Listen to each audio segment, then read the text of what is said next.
Assalamualaikum warahmatullahi wabarakatuh. Selamat pagi hadirin dan juga pemirsa. Pembangunan daerah Kabupaten Jember dalam rangka memanfaatkan sumber daya untuk meningkatkan kesejahteraan masyarakatnya.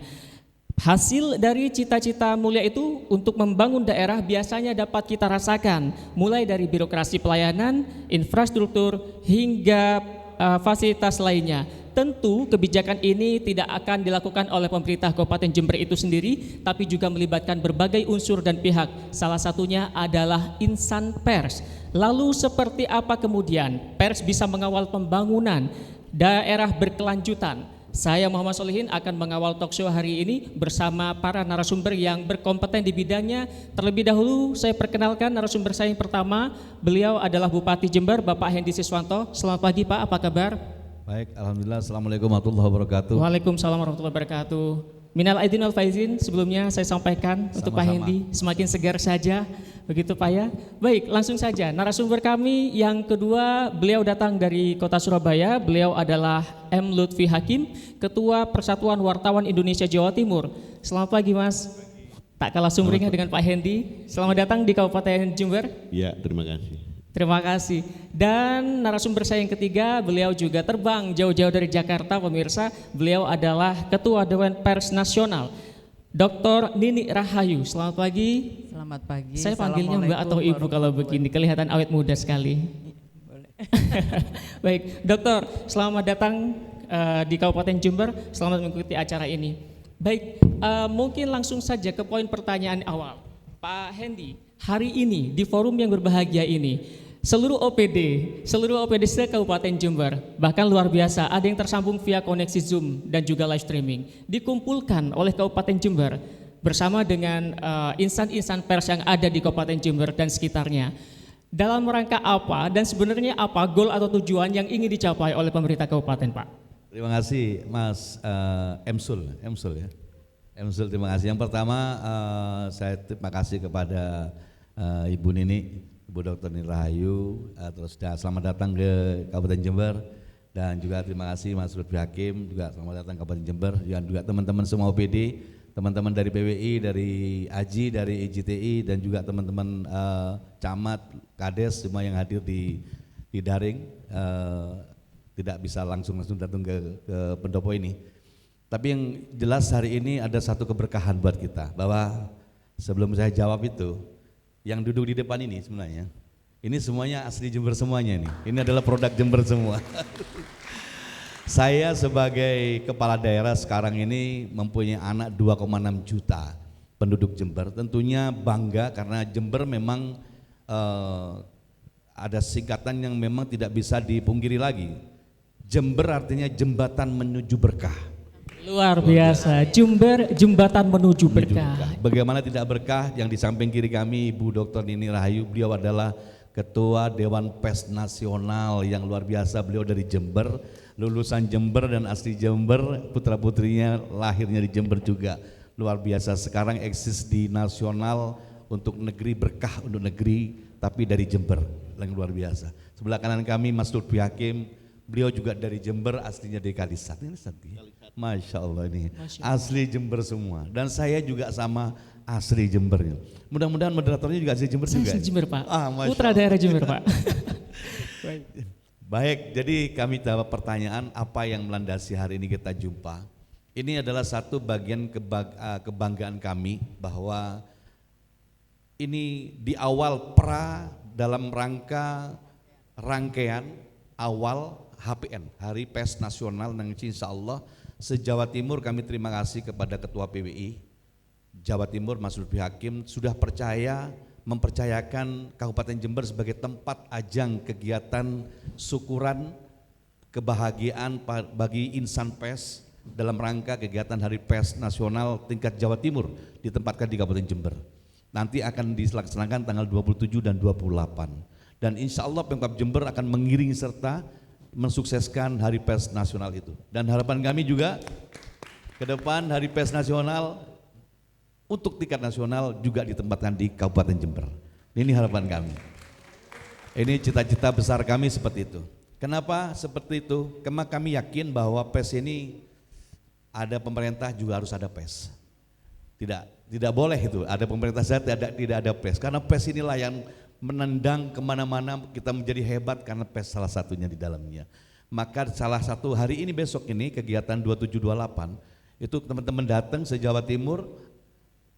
Yang menguntungkan kami apa? Banyak sekali di samping di pers itu sendiri, insan pers sendiri, lebih dari itu bahwa kawan-kawan yang datang ini para jurnalis luar biasa semua yang akan memblow up tentang cerita Jember.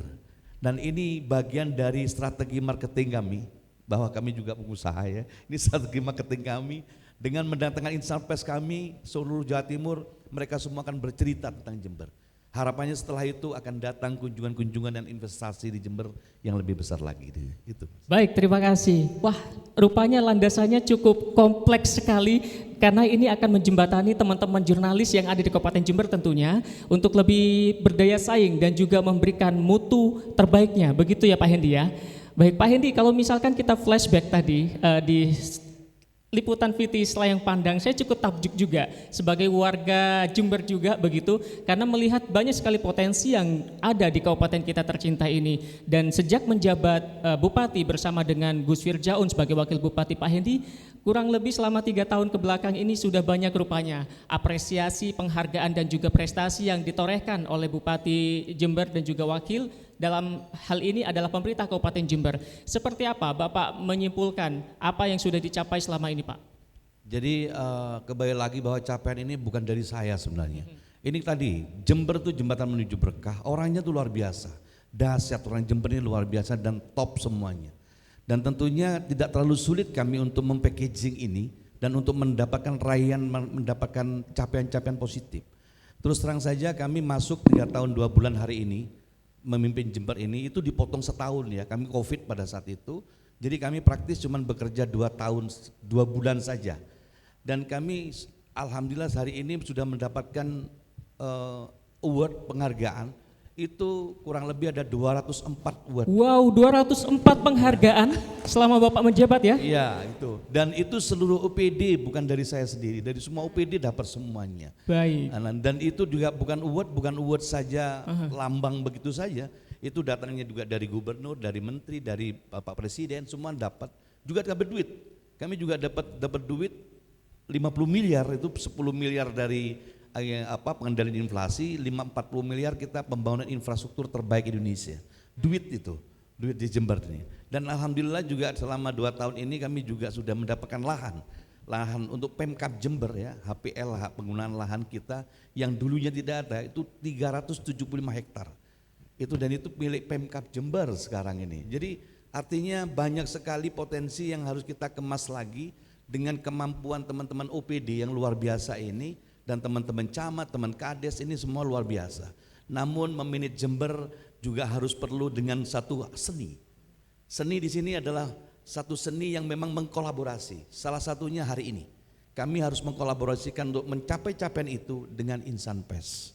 Itu yang tidak boleh kita melihat sebelah mata, bahwa insan pers sangat ikut andil di dalam mengkontrol proses pembangunan Kabupaten Jember. Karena semakin dikontrol pemerintah Kabupaten Jember, maka semakin mengurangi kekurangan, mendekati kesempurnaan di sana. Itu seperti itu. Baik, memberikan semangat terlebih dahulu kita berikan apresiasi dan tepuk tangan untuk teman-teman OPD dan juga insan pers di Kabupaten Jember begitu ya. Saya ke Mas Lutfi mungkin hari ini. Sekarang, tadi Pak Hendi sudah menyebutkan bahwa insan pers dengan pemerintah kabupaten itu bagaikan dua mata keping mata uang yang tidak dapat diterpisahkan. Setuju Mas dengan pendapat itu? Ya, Assalamualaikum warahmatullahi wabarakatuh. Salam sejahtera buat semua. Pertama saya ingin apresiasi kepada Bupati Wabil Khusus Jember dan semua Bapak Ibu yang ada di OPD. Saya kira tidak banyak pemerintah daerah, bahkan pemerintah provinsi yang memiliki kesadaran tinggi tentang sejauh mana pentingnya pers itu. Pagi ini kita menyaksikan bagaimana kemudian Pemda Jember membuat acara khusus, dan ini bukti bahwa Pak Bupati dan Bapak Ibu sekalian itu memiliki kesadaran yang tinggi betapa pers itu penting dalam proses pembangunan. Saya kira ini tidak banyak, ini perlu kita apresiasi. Gitu. Kemudian yang kedua, memang tidak bisa memisahkan pers ini dengan government gitu ya. Bahkan Presiden Amerika yang ke-10, dia juga mantan ketua Mahkamah Agung yang ke-27, itu namanya William Howard Taft. Dia mengatakan kalau ingin menjadi pemimpin besar, kalau ingin mendapatkan hasil besar, maka bekerjalah seperti jurnalis, bekerjalah seperti wartawan. Dia harus cekatan dalam mencari berita, dia harus punya skill dalam menyusun narasi berita, mengkonstruksi opini, membuat laporan-laporan, dan dia punya giroh untuk secepatnya menyebarkan informasi itu, laporan-laporan itu. Dan bukan hanya itu, dia harus di tengah skill-skill tadi, dia harus memilih betul berita apa yang menarik, berita apa yang, bukan hanya itu juga, dia harus memenuhi unsur, dia harus akurat, dia harus bertanggung jawab, dia harus mencerdaskan, dan everything. Kalau itu semua dilakukan, maka saya kira apa yang dihasilkan itu akan sukses dan sangat presisi. Kami melihat bahwa Pemda Jember yang dikomandani oleh beliau ini, saya kira sama itu. Jadi tahapan-tahapan bagaimana memimpin sebuah daerah itu hampir mirip dilakukan oleh Pak Hendi. Dalam waktu yang pendek tadi disebutkan sudah ada 200 lebih award, ada 200 lebih penghargaan, yang itu saya kira bukan sembarang penghargaan, tentu ada basic penghitungannya. Maka itu saya kira perlu direkatkan bagaimana kerja pers itu, karena yang saya sebutkan tadi, pers itu tidak sekedar kemudian menulis, tidak hanya sekedar, tapi bagaimana juga berpikir tentang sustainable development. Itu kan seperti yang tema ini gitu. Kalau misalnya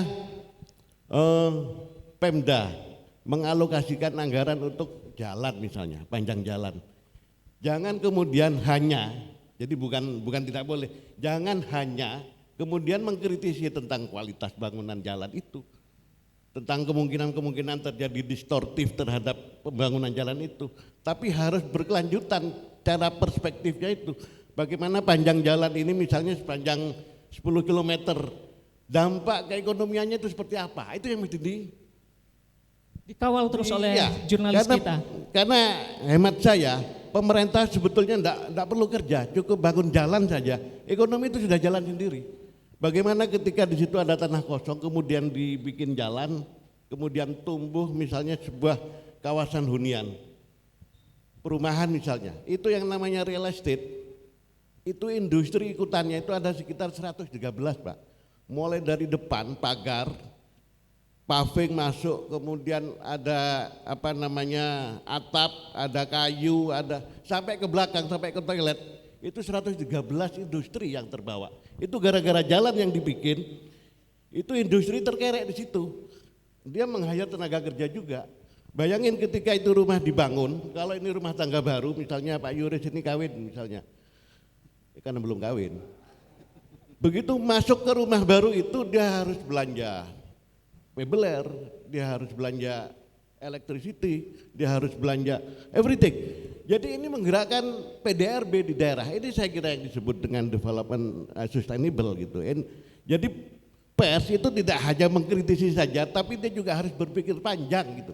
Bagaimana kemudian alokasi yang dilakukan oleh Pemda itu betul-betul berkelanjutan. Baik, itu baru perumahan ya. Bayangkan kalau alokasi jalan tadi itu kemudian diikuti oleh bangunan warehousing misalnya, pergudangan atau industrial estate.